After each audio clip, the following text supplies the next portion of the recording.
All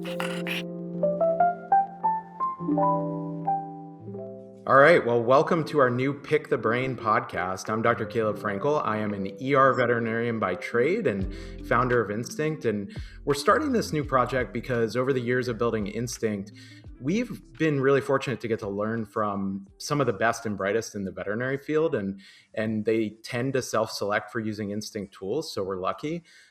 So we thought we'd try something new, this podcast, where we're going to try to share some of the learning that we've got from our awesome hospital leaders.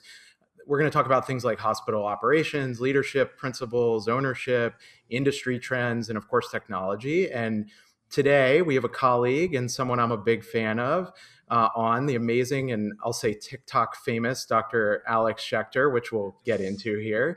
For those that don't know, Alex founded Burwood Veterinary in Royal Oak, Michigan in 2022, I believe. And although, Alex, you have many talents, I'm here to pick your brain on tips and tricks when it comes to just modern social media as a practice leader.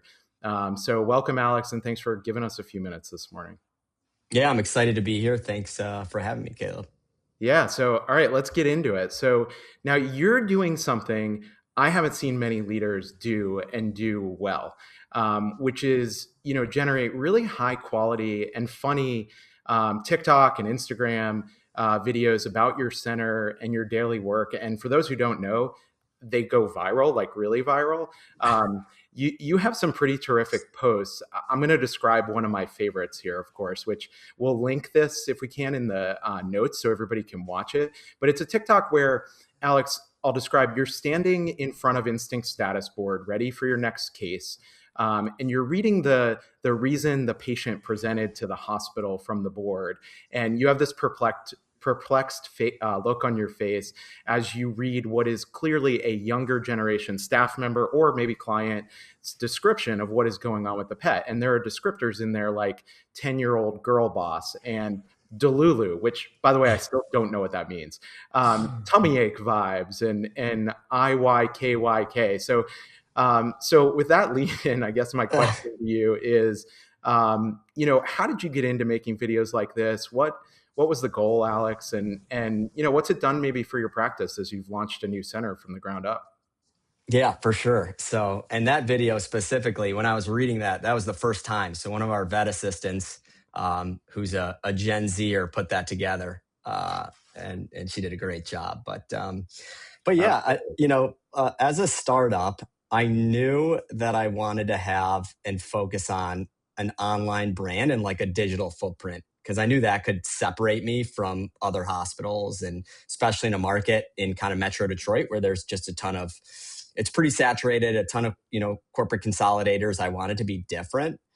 And I came from initially practiced in New York during the veterinary boom, where there was all these really new startups that were doing great things on social media. I would see, the neon sign treat jars or these kind of phrases on the ground for the dogs to sit and take a picture with. And I would see those videos go viral and they'd come up on my feed. And so when I was building Burwood, I wanted to make sure we had social media moments kind of built into the design. And so one of it, right when you walk in, we kind of have a minimalistic and modern kind of dog house that is branded with the Burwood Bee that pets and dogs can sit in front of and then tag and repost us. But I also wanted to kind of have it showcase our team culture and use it as a way for team building. And so it took a while to get to what it is today. Like it didn't start like that. Like, I've tried everything. Like initially it was someone internal that I just was like, hey, can you do this for us? We had 6 team members to start. Then we had a remote social media manager in New York that we were sending, the clips to, and she was posting them for us. That didn't work out for us. Then we had an internal a local freelancer that would come and take content. And then finally we found, the right fit for our hospital in a local branding agency who's been doing an amazing job. So a little bit is trial and error and just making that commitment to keep posting and don't give up and eventually kind of you'll hit, and it'll resonate with the community. That's amazing. One of the things I want to ask about is just the content itself.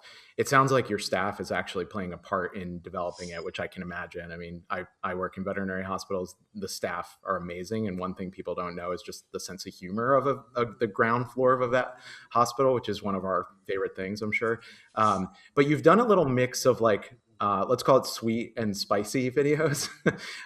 For example, there's one that I saw where you're coming out of like a surgery and it looks like it's staged where like, you want to promote how like friendly the hospital is, and the nurses, somebody's taking your video and they're like, how'd it go? And you just drop an F-bomb, you're pissed off. Yeah. And they clearly like turn your audio off, and then they overspeak on how great the day is going and the surgery went and how great Burwood is.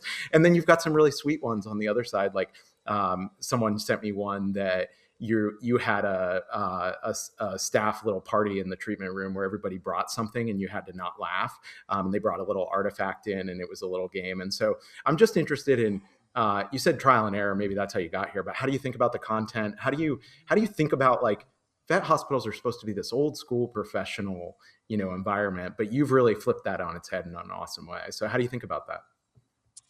Yeah, and a main reason I continue to create content is to create a culture where, hey, this is who we are. We like to have fun. We all live in this day and age on social media, whether we're, scrolling through TikTok reels or Instagram reels, and like we see it every day. So why not have that in our day-to-day lives? And it doesn't have to be so serious in the hospital all the time.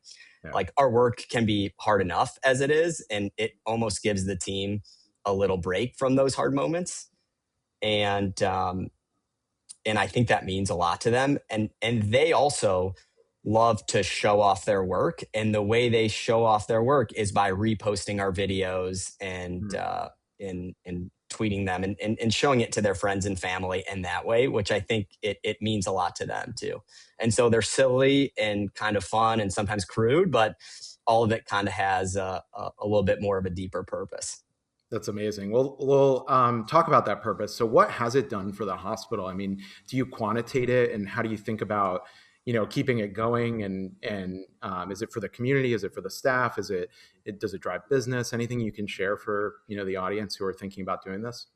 Yeah. And first and foremost, it doesn't take that long to make. And so what we do is we block off time for an hour every month, just once a month. And Amazing. our digital creator comes, she takes all the videos and kind of has a list of what we need to shoot. And you can still operate the hospital like you're just kind of picking people off the floor. You can still see emergencies. I mean, we see urgent cares throughout it. Um, and then she creates the digital calendar and posts it, autonomously. It doesn't take me a lot of time. So as an owner or leader, like, it's super easy to do. I don't think there's like a traditional return on investment. Like, people aren't seeing a viral video and being like, oh, I'm going to book a wellness appointment in that sense. I think it helps with brand recognition, but more so, it's been like invaluable for recruiting and hiring. Like, 80% of applicants, when we first meet them, will be like, oh my God, we saw your social media. We love you guys. Like, it looks like such a great place to work. And that's something you can't convey in like a 30-minute interview or a half day working interview. So Yep. to me, like, you know, it's helped me scale and grow from 6 employees to 30 employees in 3 years, and in a tight labor market where it's hard to find technicians and vets.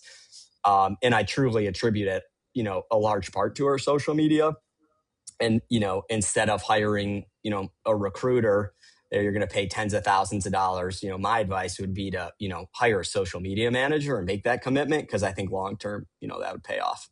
It's amazing, and you can't fake it. I mean, I watch your videos and I'm like, I want to practice there. It's awesome. Yeah. It's such a cool culture. So great job. All right, last question here is, if we've got practice leaders out there that aren't doing social media, aren't really up to speed on everything, do you have any tips and tricks for getting started? Yeah, I would find someone hyper local that can just don't outsource it to a different city or different town. Even if it's a freelancer, have them come and create the content. They'll guide you. You don't need to be a social media expert at all. And and just give it a shot and get your team on board. And I think that I think you'll have some good results.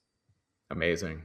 Well, thanks for being here this morning and letting us pick your brain. You rock. I'm going to end with two questions for you. So, the first one is what's one leadership lesson you've learned sort of the hard way as a new practice owner? Where do I even begin? But I guess I live the motto, kind of fail forward and pivot quickly.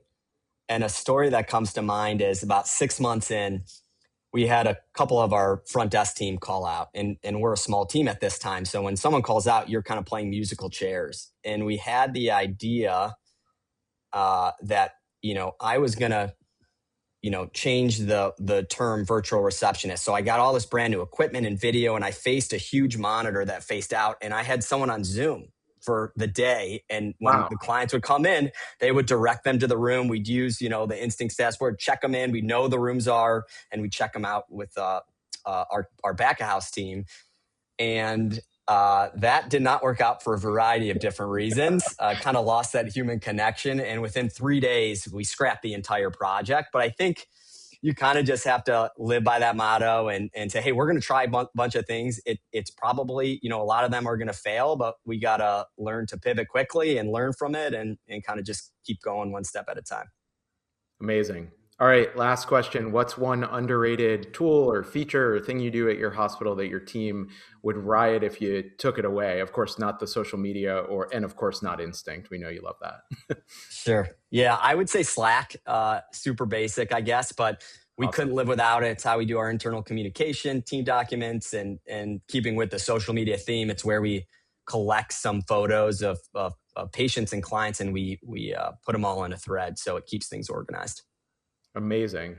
Well, if you aren't following Alex and the Burwood team, make sure you do. And if you live in his community, I know it's where I take my pets for care. So thanks for coming on. We really appreciate you sharing your tips. Yeah, thanks so much for having me, Caleb.